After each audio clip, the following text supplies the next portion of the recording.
Hello students, मैं Suresh top notch classes में आज फिर आपका स्वागत करता हूं। आज हम 10वीं कक्षा के विज्ञान विषय के पहले अध्याय रासायनिक अभिक्रिया तथा समीकरण का दूसरा वीडियो लेकर के आए हैं।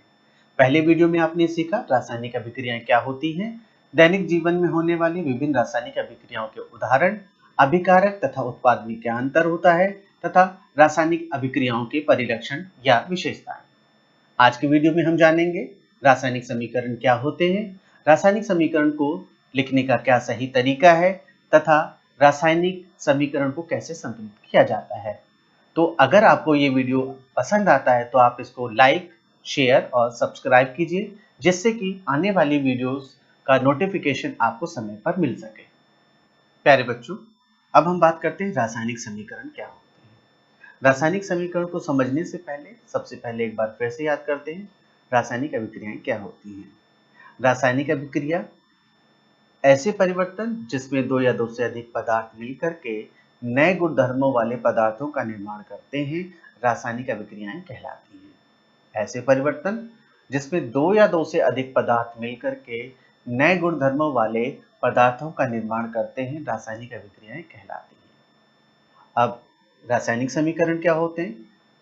रासायनिक अभिक्रियाओं में प्रयोग किए जाने वाले विभिन्न पदार्थों के तत्वों का सूत्रों तथा संकेतों द्वारा निरूपण करना रासायनिक समीकरण कहलाता है। क्या है? रासायनिक अभिक्रिया में उपयोग किए गए पदार्थों के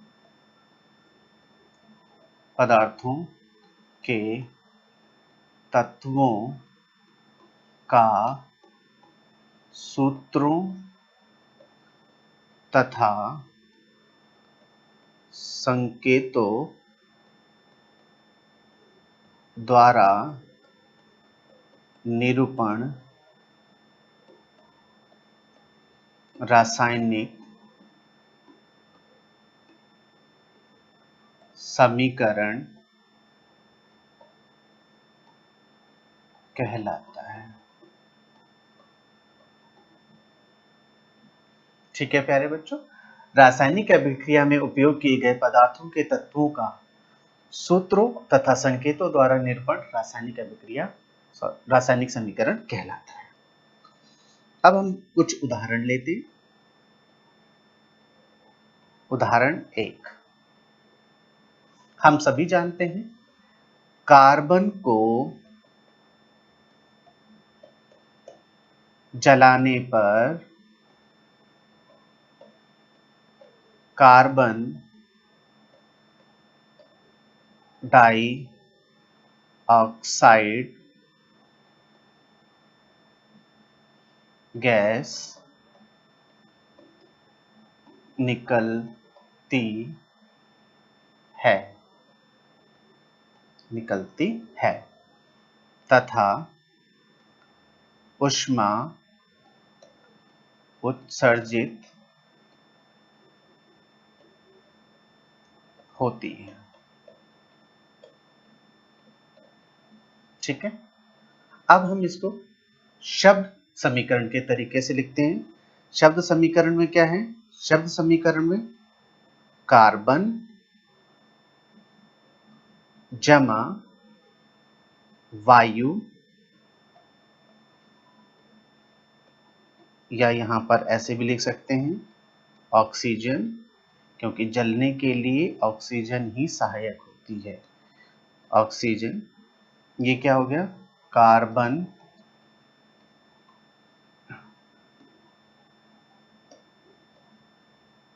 डाई ऑक्साइड प्लस ऊष्मा, ये हमारा शब्द समीकरण है। इसको हम क्या कहते हैं प्यारे बच्चों? ये हमारा एक शब्द समीकरण है। परंतु हमें बात किसकी करनी है? रासायनिक समीकरण की। रासायनिक समीकरण क्या होता है? अभिक्रिया में उपयोग किए गए पदार्थों के तत्वों का सूत्रों तथा संकेतों द्वारा निरूपण करना रासायनिक समीकरण कहलाता है। अभी हमने किसी भी पदार्थ का ना तो संकेत का इस्तेमाल किया है ना ही सूत्र का इस्तेमाल किया है। तो सबसे पहले हम जान लेते हैं कार्बन को हम C से दर्शाते हैं, ऑक्सीजन को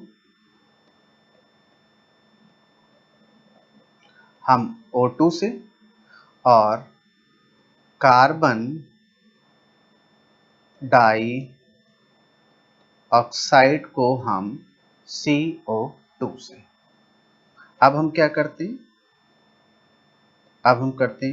कार्बन का C जमा ऑक्सीजन का O2, तो ये हमारा CO2 गैस कार्बन डाइऑक्साइड के लिए होती है, प्लस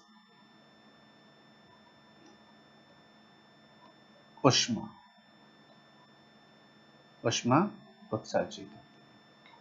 ठीक है, ये जो समीकरण है, इस समीकरण को ही हम रासायनिक समीकरण कहते हैं।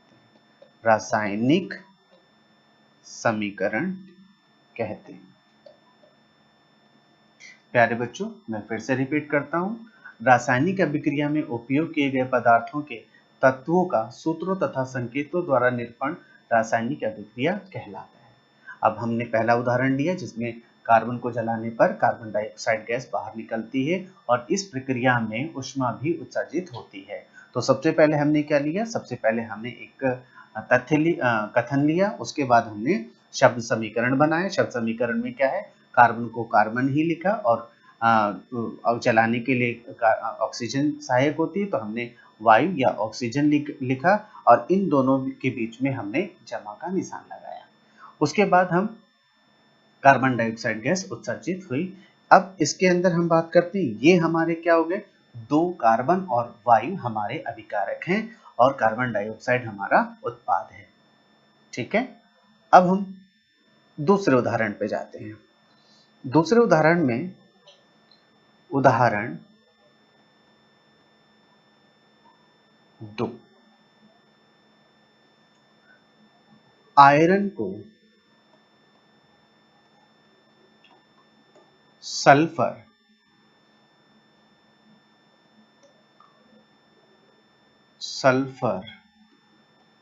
के साथ गर्म करने पर आयरन सल्फाइड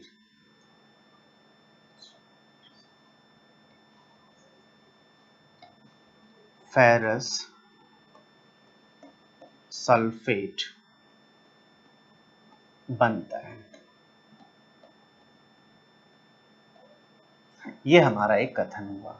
अब इसके अंदर हम क्या करते हैं, अब हम कर रहे हैं शब्द समीकरण। शब्द समीकरण में क्या हुआ, आयरन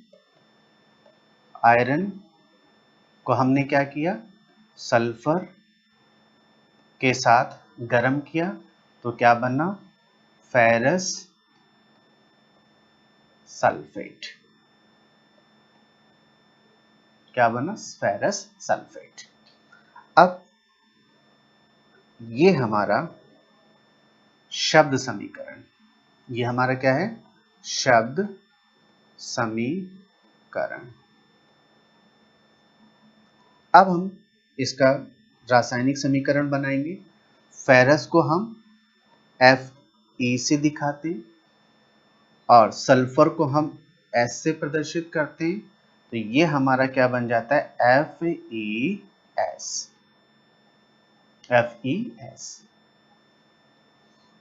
ये हमारा रासायनिक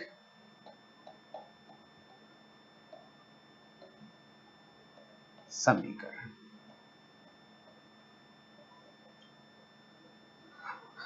नोट, अब नोट में क्या है, पदार्थों की अवस्था लिखना आवश्यक है। पदार्थों की अवस्था लिखना आवश्यक है। पदार्थों की अवस्था का मतलब क्या है कि कोई भी पदार्थ उस अभिक्रिया में किस अवस्था में था। जैसे कि एफ है, फेरस है, ये सॉलिड था मतलब ठोस, सल्फर भी आपका ठोस और फेरस सल्फाइड भी आपका ठोस। तो ये तीनों ही अवस्थाओं में ठोस रहा। ठीक है, तो सॉलिड ठोस के लिए हम इंग्लिश में हम इसको कहते हैं सॉलिड। सॉलिड को हम रिप्रेजेंट करते हैं एस से। द्रव, द्रव हमारा लिक्विड, लिक्विड को हम रिप्रेजेंट करते हैं एल से। और फिर गैस को, गैस को हम जी से। ठीक है, अब नेक्स्ट, अब हम बात करते हैं उदाहरण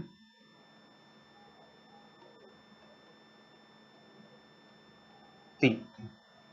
उदाहरण 3 में क्या है, सल्फर को जलाने पर सल्फर ऑक्साइड बनती है, सल्फर ऑक्साइड बनता है। ठीक है, अब इसके लिए सबसे पहले हम शब्द समीकरण बनाएंगे।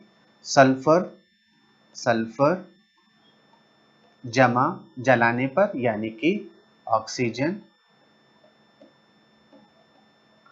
ऑक्सीजन जलाने में सहायक है। उसके बाद सल्फर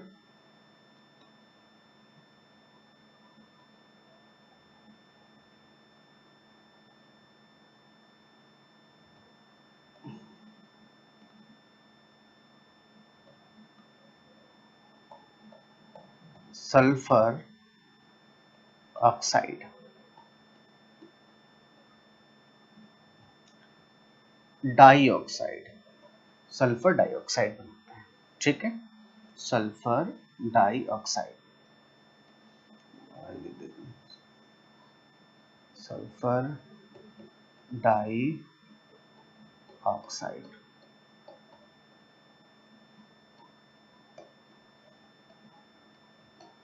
डाइऑक्साइड। अब ये हमारा शब्द समीकरण है, ये हमारा शब्द समीकरण, इसको हम क्या कहते हैं, शब्द समीकरण। अब हम सल्फर के संकेत का इस्तेमाल करके हम रासायनिक समीकरण बनाते हैं। अब सल्फर का संकेत S होता है और ऑक्सीजन का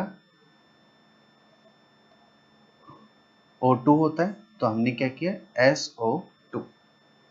अब मैंने जैसा बताया कि अवस्थाएं लिखना बहुत जरूरी है, तभी हमारा रासायनिक समीकरण पूरा हो पाता है। सल्फर किस अवस्था में होता है, ठोस अवस्था में। गैस ऑक्सीजन हमारी क्या है, गैस अवस्था में। और सल्फर डाइऑक्साइड भी गैस ही होती है। तो ये हमारा जो समीकरण बनकर के आया, ये हमारा होता है रासायनिक समीकरण। इसको हम क्या कहते हैं, रासायनिक समीकरण। क्या होता है रासायनिक समीकरण, रासायनिक अभिक्रिया में उपयोग किए गए विभिन्न पदार्थों के तत्वों का सूत्रों तथा संकेतों द्वारा निरूपण करना ही रासायनिक समीकरण कहलाता है। अब इसके अंदर उदाहरण नंबर 3 में क्या है, सल्फर को जलाने पर सल्फर डाइऑक्साइड गैस बाहर निकलती है। तो sulphur plus oxygen sulphur dioxide, ये मैंने सबसे पहले शब्द समीकरण है, परंतु हमें क्या सीखना है, रासायनिक समीकरण। रासायनिक समीकरण के लिए हम क्या करते हैं, उपयोग किए गए पदार्थों के तत्वों का सूत्र तथा संकेतों का इस्तेमाल करके ही हम रासायनिक समीकरण बनाते हैं। परंतु याद रहे, रासायनिक समीकरण को बनाने से पहले, रासायनिक समीकरण को लिखने से पहले उसके अंदर सभी पदार्थों की अवस्थाओं का ज्ञान होना चाहिए। उसके बाद हमें रासायनिक समीकरण में उसको एक बताना भी आवश्यक होता है कि कौन सा पदार्थ किस अवस्था में है और कौन सा पदार्थ किस अवस्था में बन करके बाहर निकल रहा है। ठीक है, अब हम बात करते हैं उदाहरण 3, उदाहरण 4। उदाहरण 4, जिंक को तनु सल्फ्यूरिक अम्ल के साथ अभिक्रिया कराने पर जिंक सल्फेट बनता है तथा हाइड्रोजन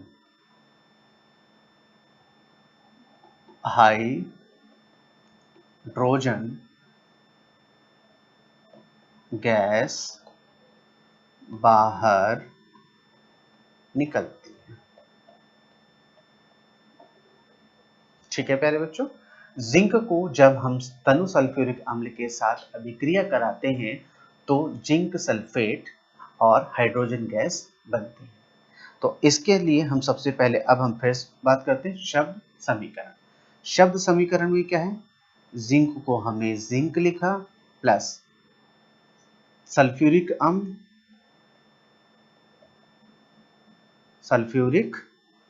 अम्ल बना क्या, जिंक सल्फेट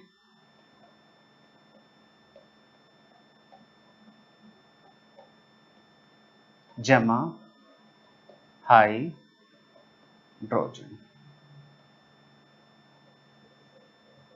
अब हम बात करते हैं जिंक। ये हमारा क्या हुआ, ये हमारा है शब्द समीकरण। परंतु हमें बात किसकी करनी है, हमें सीखना क्या है, रासायनिक समीकरण। रासायनिक समीकरण क्या होते हैं, रासायनिक समीकरण रासायनिक अभिक्रियाओं में उपयोग किए गए विभिन्न पदार्थों के तत्वों के संकेतों तथा सूत्रों द्वारा निरूपण करना ही रासायनिक समीकरण कहलाता है। तो जिंक को हम कैसे रिप्रेजेंट करते हैं, Zn से। सल्फ्यूरिक अम्ल का जो सूत्र है वो क्या होता है, H2SO4। फिर ये जिंक सल्फेट में क्या होता है, जिंक ZnSO4 और हाइड्रोजन का क्या होता है, H2। अब ये हमारा क्या हुआ, ये हमारा रासायनिक समीकरण। अब हम बात करते हैं इसकी अवस्थाओं की। जिंक किस में होता है, जिंक हमारा होता है सॉलिड। सल्फर किस में H2SO4 किस में होता है, ये हमारा सॉल्यूशन है लिक्विड। और ZnSO4 फिर हमारा फिर ये सॉलिड और हाइड्रोजन ये हमारी गैस। अब हमारा ये कंप्लीट हो गया।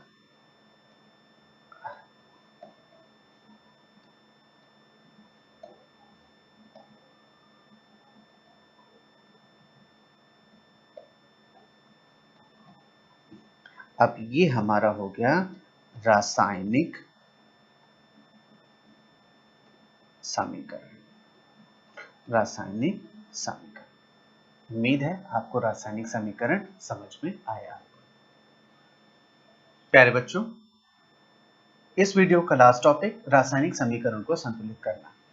रासायनिक समीकरण को संतुलित करना एग्जामिनेशन पॉइंट ऑफ व्यू से भी काफी इंपॉर्टेंट है, इसलिए आप इसको ध्यान से समझेंगे और वीडियो खत्म हो जाने के बाद आप इसकी प्रैक्टिस भी करेंगे।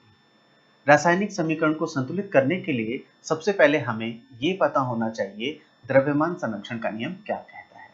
तो आइए सबसे पहले हम द्रव्यमान संरक्षण का नियम जानें कि ये क्या है। द्रव्यमान संरक्षण के नियम के तहत किसी भी रासायनिक अभिक्रिया में द्रव्यमान का ना तो निर्माण होता है और ना ही सृजन, अर्थात द्रव्यमान जैसा था वैसा ही रहेगा अभिक्रिया से पहले और अभिक्रिया के बाद। द्रव्यमान में कोई भी परिवर्तन नहीं होगा। ठीक है, इसीलिए द्रव्यमान संरक्षण का नियम कहता है किसी भी रासायनिक अभिक्रिया में द्रव्यमान का ना तो निर्माण होगा और ना ही विनाश, यानी कि द्रव्यमान में कोई परिवर्तन नहीं होगा, परिवर्तन नहीं होगा, द्रव्यमान में कोई भी परिवर्तन नहीं होगा पूरी रासायनिक अभिक्रिया के दौरान। अब दूसरे पॉइंट की चर्चा करते हैं। दूसरा पॉइंट क्या कहता है? रासायनिक अभिक्रिया के पहले अभिकारक, रासायनिक अभिक्रिया से पहले क्या होता है? अभिकारक होते हैं, और उसके पश्चात क्या बनता है? उत्पाद में प्रत्येक तत्व के परमाणुओं की संख्या समान होनी चाहिए, प्रत्येक तत्व के परमाणुओं की संख्या समान होनी चाहिए। ठीक है, रासायनिक समीकरण को संतुलित करने के लिए हमें दो बातों का ध्यान रखना है। पहला, द्रव्यमान संरक्षण का नियम। द्रव्यमान संरक्षण का नियम क्या कहता है? किसी भी रासायनिक अभिक्रिया के दौरान ना तो द्रव्यमान का विनाश होगा और ना ही उसका निर्माण किया जा सकता है। दूसरा पॉइंट क्या कहता है? अभिकारक और उत्पाद के प्रत्येक तत्व के परमाणु की संख्या बराबर होनी चाहिए, प्रत्येक तत्व के परमाणु की संख्या बराबर होनी चाहिए अभिकारक और उत्पाद के बीच में। तो आइए सबसे पहले हम एक उदाहरण लेते हैं, उदाहरण नंबर 1। उदाहरण नंबर 1 में क्या है? मैग्नीशियम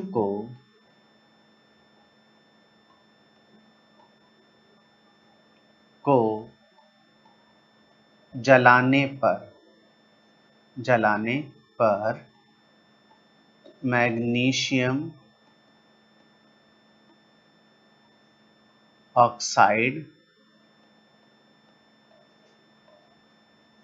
बनता है। मैग्नीशियम को जलाने पर मैग्नीशियम ऑक्साइड बनता है। तो आइए सबसे पहले इसका शब्द समीकरण बनाते हैं। शब्द समीकरण में मैग्नीशियम को हमने मैग्नीशियम लिखा,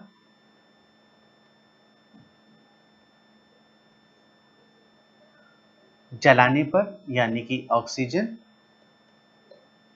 ऑक्सीजन ही जलने के लिए सहायक होती है, इसलिए यहां पर ऑक्सीजन, और बन के क्या आया? Magnesium oxide. क्या बना? Magnesium oxide. ठीक है, अब हम बात करते हैं, ये हमारे क्या हैं? अभिकारक, और इनको क्या कहते हैं? उत्पाद। क्या कहते हैं? उत्पाद। तो ये हमारा क्या हुआ? इसको हम बोलते हैं शब्द समीकरण। ये क्या है? शब्द समीकरण। परंतु हमें संतुलित किसको करना है? रासायनिक समीकरण को। तो हमें सबसे पहले रासायनिक समीकरण बनाना होगा। रासायनिक समीकरण क्या होता है? जब हम रासायनिक अभिक्रियाओं में उपयोग किए गए विभिन्न पदार्थों के तत्वों के सूत्रों और संकेतों का इस्तेमाल करते हैं, तो जो उससे जो समीकरण बनता है उसको हम कहते हैं रासायनिक समीकरण। तो मैग्नीशियम के लिए हम Mg, ये हम इसका संकेत, और ऑक्सीजन के लिए O2, तो क्या बन के आया? MgO। अब पहले तो चेक करते हैं कि ये संतुलित है या नहीं है। अगर संतुलित नहीं है तो हम सीखेंगे कि इसको कैसे संतुलित किया जाता है। तो सबसे पहले यहाँ पर मैं एक टेबल बनाता हूँ।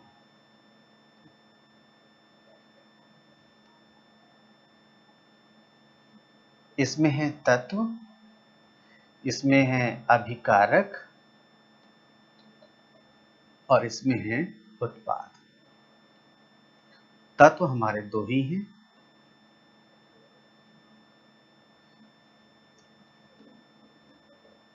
पहला है मैग्नीशियम और दूसरा है ऑक्सीजन।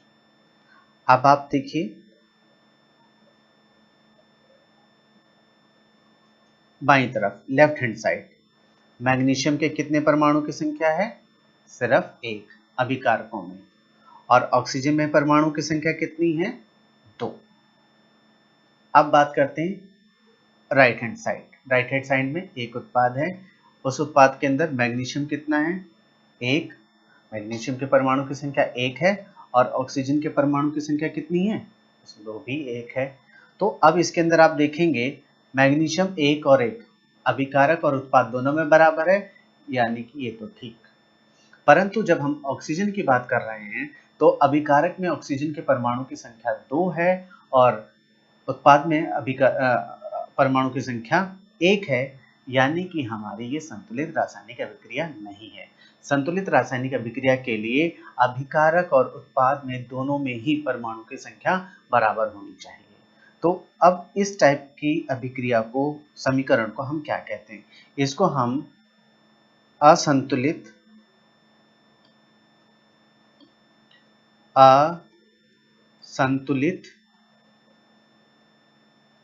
या कंकाली अभिक्रिया कहते हैं। कंकाली अभिक्रिया नहीं, समीकरण, कंकाली समीकरण कहते हैं। ऐसे समीकरण जिसमें अभिकारक और उत्पादों के परमाणुओं की संख्या बराबर नहीं होती है, अर्थात ऐसे समीकरण जिसमें अभिकारक तथा उत्पादों के परमाणु की संख्या भिन्न भिन्न होती है, इस प्रकार के समीकरण को हम कंकाली समीकरण कहते हैं। अब आइए हम सीखते हैं कि कैसे इसको हम संतुलित करें। अब सबसे पहले हम ये देखते हैं, यहाँ पर ऑक्सीजन है, ऑक्सीजन के 2 हैं और यहाँ पर ऑक्सीजन का 1 है। तो यहाँ पर 2 बनाने के लिए मैंने क्या किया, इसमें 2 से मल्टीप्लाई कर दिया। ठीक है, यहाँ पर ऑक्सीजन के कितने हैं? 2 है और यहाँ पर ऑक्सीजन का कितना है? 1 है। तो मैंने क्या किया, 2 से मल्टीप्लाई किया। यहाँ पर तो ऑक्सीजन के भी 2 हो गए, but at the same time magnesium के भी 2 परमाणु हो गए। परंतु अब बाईं तरफ देखेंगे, अभिकारक साइड, तो इधर परमाणु की संख्या कितनी है? 1। अब हम क्या करेंगे, यहाँ पर 2 हो गए और यहाँ पर 1।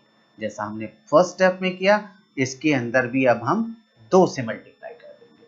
तो अब हमारा ये समीकरण संतुलित हो गया। अब इसके अंदर देखते हैं, अब इसके अंदर संतुलित करने के बाद, अब देखिए यहाँ पर संतुलित करने के बाद क्या हुआ, ऑक्सीजन मैग्नीशियम के 2 हो गए और इधर भी उत्पाद में भी मैग्नीशियम के 2 हो गए। अब यहाँ पर ऑक्सीजन के 2 हैं और यहाँ भी ऑक्सीजन के 2 हो गए, यानी कि अब हमारी ये जो समीकरण है वो संतुलित समीकरण है।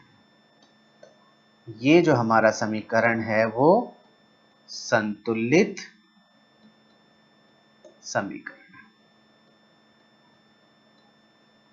ठीक है प्यारे बच्चों, इसमें कुछ नहीं करना है, सिर्फ आपको परमाणुओं की संख्या को ध्यान में रखना है।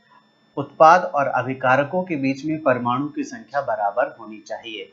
अगर उत्पाद और अभिकारकों के बीच में परमाणु की संख्या भिन्न भिन्न है तो ऐसी समीकरण को हम कंकाली समीकरण बोलते हैं। और अगर उत्पाद और अभिकारक के बीच में के परमाणु की संख्या बराबर होती है तो ऐसे समीकरण को हम संतुलित समीकरण कहते हैं। आइए अब फिर एक एग्जाम्पल लेते हैं।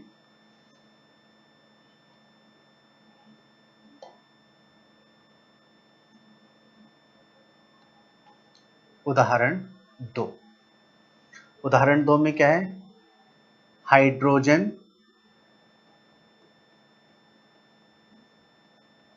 ऑक्सीजन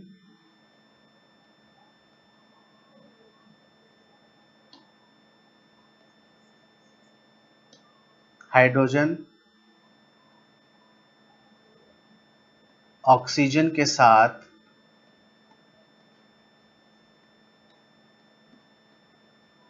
अभिक्रिया करके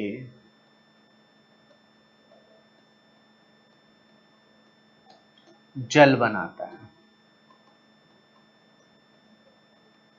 हाइड्रोजन ऑक्सीजन के साथ अभिक्रिया करके जल बनाता है।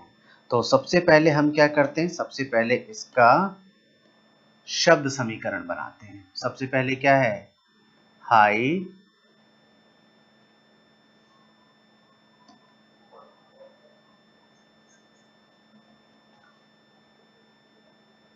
हाइड्रोजन प्लस ऑक्सीजन और क्या बनता है, जल। ठीक है, ये हमारा क्या हुआ, अब यहां पर देखेंगे ये हमारे क्या हैं, अभिकारक। ये हमारे क्या हैं, अभिकारक, और ये हमारा क्या है, उत्पाद।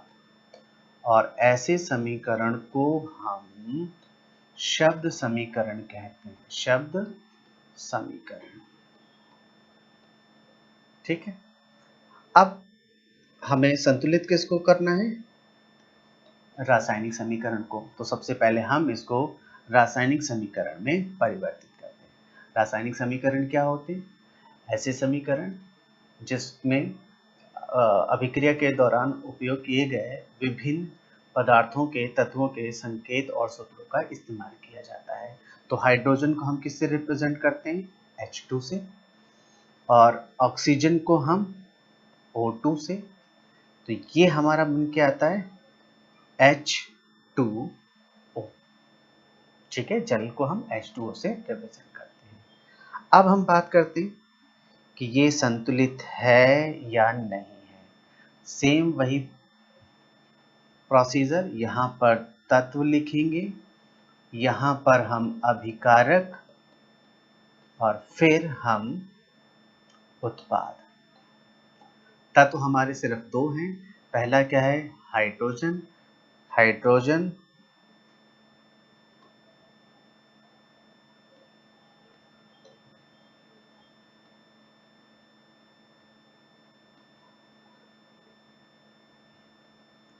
तत्व हमारे दो हैं, एक है हाइड्रोजन और दूसरा है ऑक्सीजन। अब अभिकारक साइड यानी कि लेफ्ट हैंड साइड में चेक करेंगे, यहां पर हाइड्रोजन के दो परमाणु हैं और ऑक्सीजन के भी दो परमाणु हैं।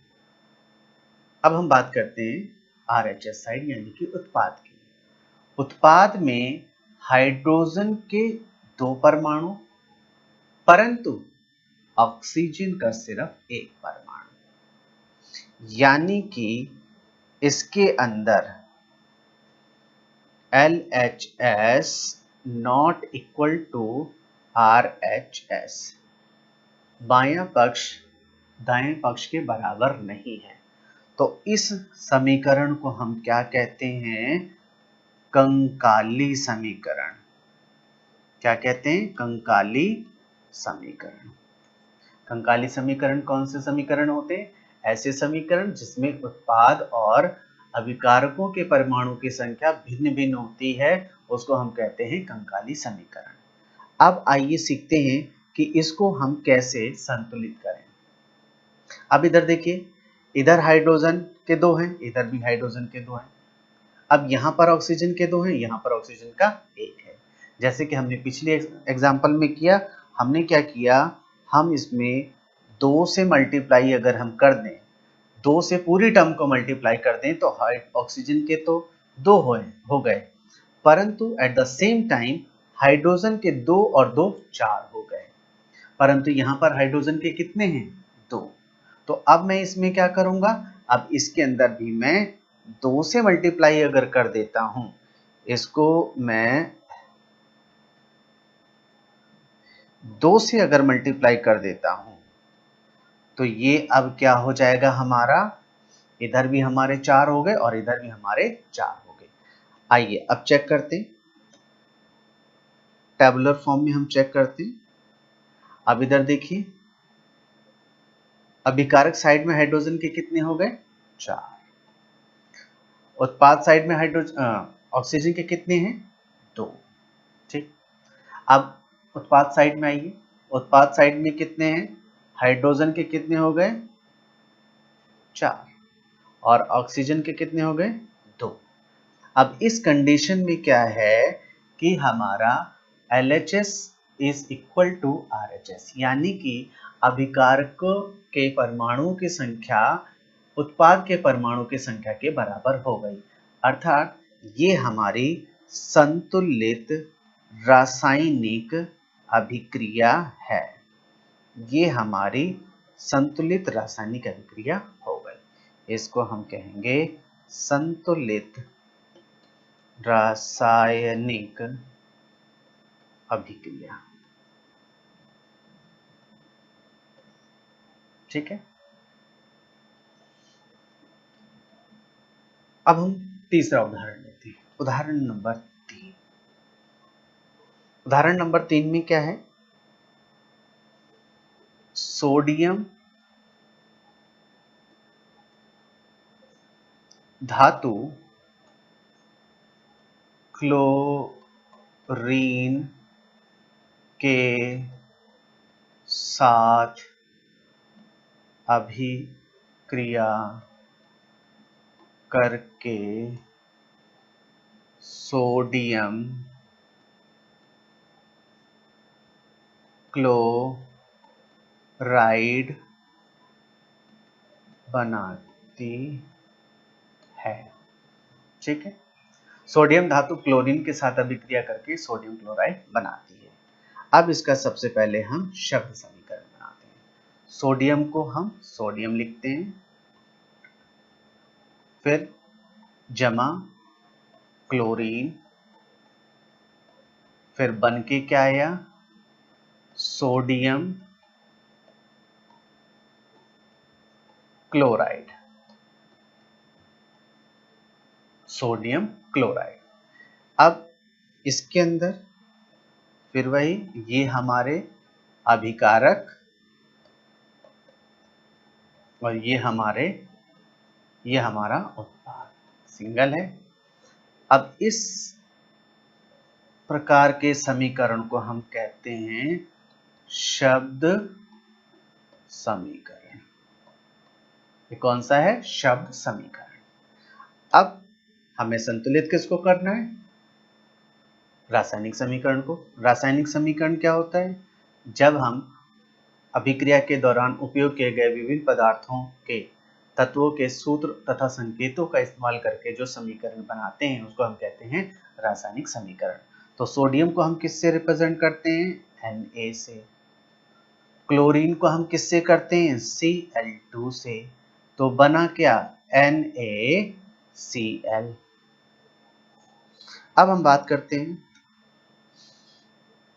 फिर ये हम चेक करते हैं कि ये संतुलित है या नहीं। अब यहाँ पर हमने लिया तत्व और यहाँ पर अभिकारक और फिर हमने लिया उत्पाद। ठीक है। यहाँ पर सोडियम Na और यहाँ पर क्लोरीन। अब हम देखते हैं कि अभिकारक साइड में, अभिकारक में सोडियम के परमाणु की संख्या कितनी है? 1। और क्लोरीन के परमाणु की संख्या कितनी है? 2। अब उत्पाद में आ जाइए। उत्पाद में सोडियम के परमाणु की संख्या 1 और क्लोरीन के परमाणु की संख्या भी 1। अब इसके अंदर क्या है?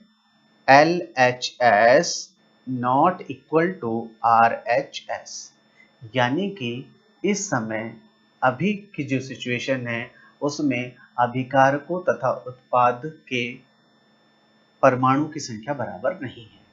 तो इस प्रकार के समीकरण को हम क्या कहते हैं? शाबाश, कंकाली समीकरण। कंकाली समीकरण ऐसे समीकरण जिसमें अभिकारक और उत्पाद के पदार्थ के परमाणु की संख्या बराबर नहीं होती है, भिन्न भिन्न होती है, उसको हम कहते हैं कंकाली समीकरण। आइए अब हम इसको संतुलित करते हैं। अब वही पिछले वाला प्रोसीजर, कैसे? इधर सोडियम का 1, इधर सोडियम का 1, कोई दिक्कत नहीं।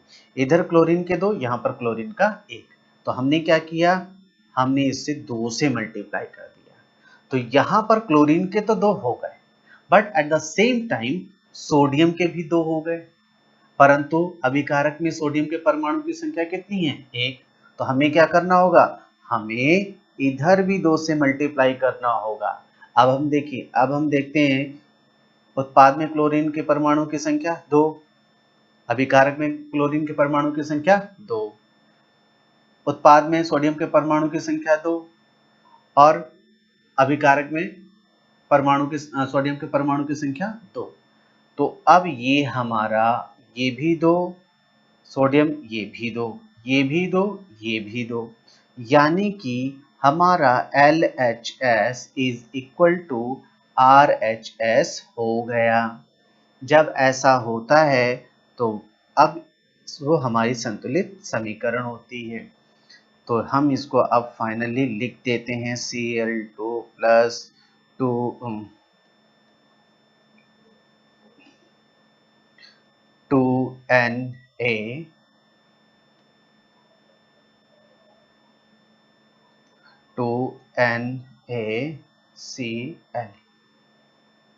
ये हमारा एक संतुलित रासायनिक समीकरण। नाउ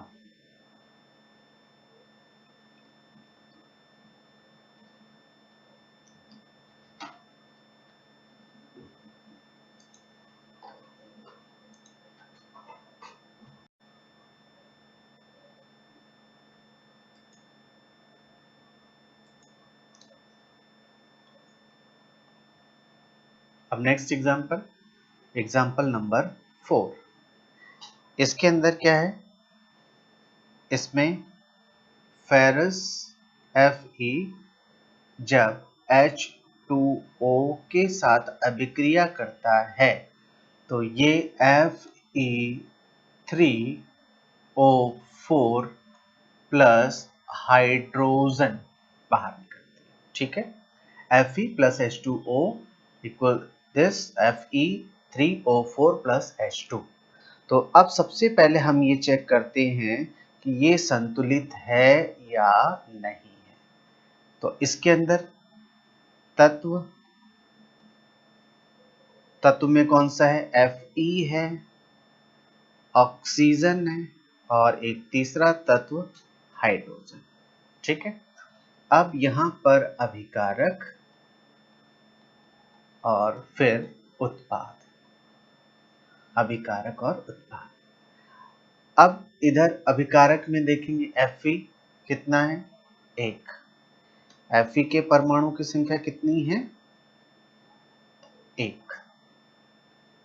और ऑक्सीजन के परमाणु की संख्या भी 1। बट हाइड्रोजन के परमाणु की संख्या है 2। अब उत्पाद साइड में आइए। उत्पाद में Fe के कितने हैं, 3 परमाणु। ऑक्सीजन के कितने हैं, 4 परमाणु। और हाइड्रोजन के कितने हैं, 2 परमाणु। यहां भी LHS is not equal to RHS, यानी कि अभिकारकों के परमाणु की संख्या उत्पाद के परमाणु की संख्या के बराबर नहीं है। तो ये हमारी कौन सी ये हमारा कौन सा समीकरण हुआ, ये हमारा कंकाली समीकरण, कंकाली समीकरण।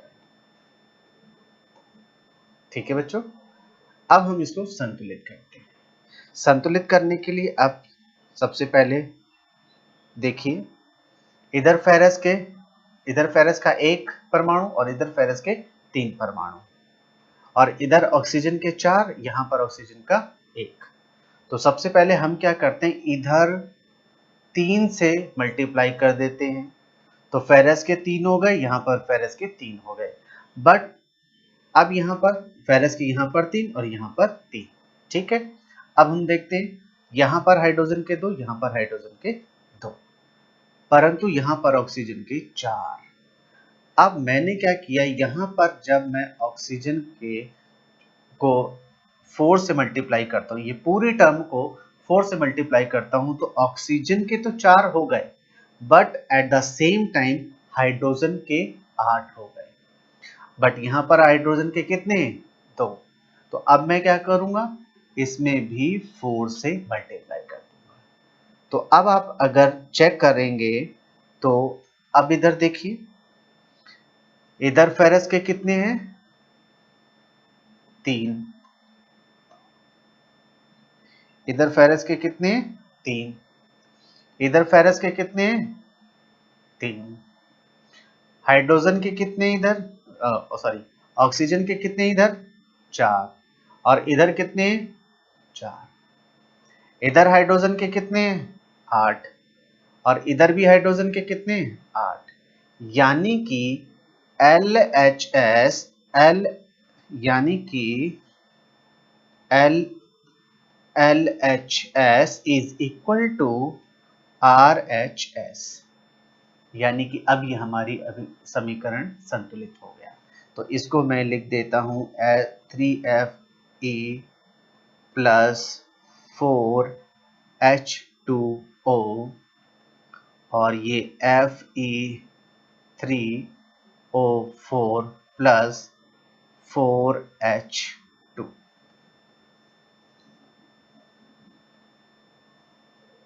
ठीक है, आया समझ में?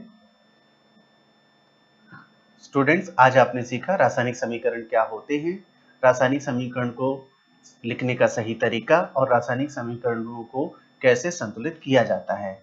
परंतु जब भी आप कभी भी जब रासायनिक समीकरण लिखेंगे या रासायनिक समीकरणों को संतुलित करेंगे तो उसके अंदर उस पदार्थ की अवस्था का वर्णन करना या निर्देशित करना बहुत ही आवश्यक है।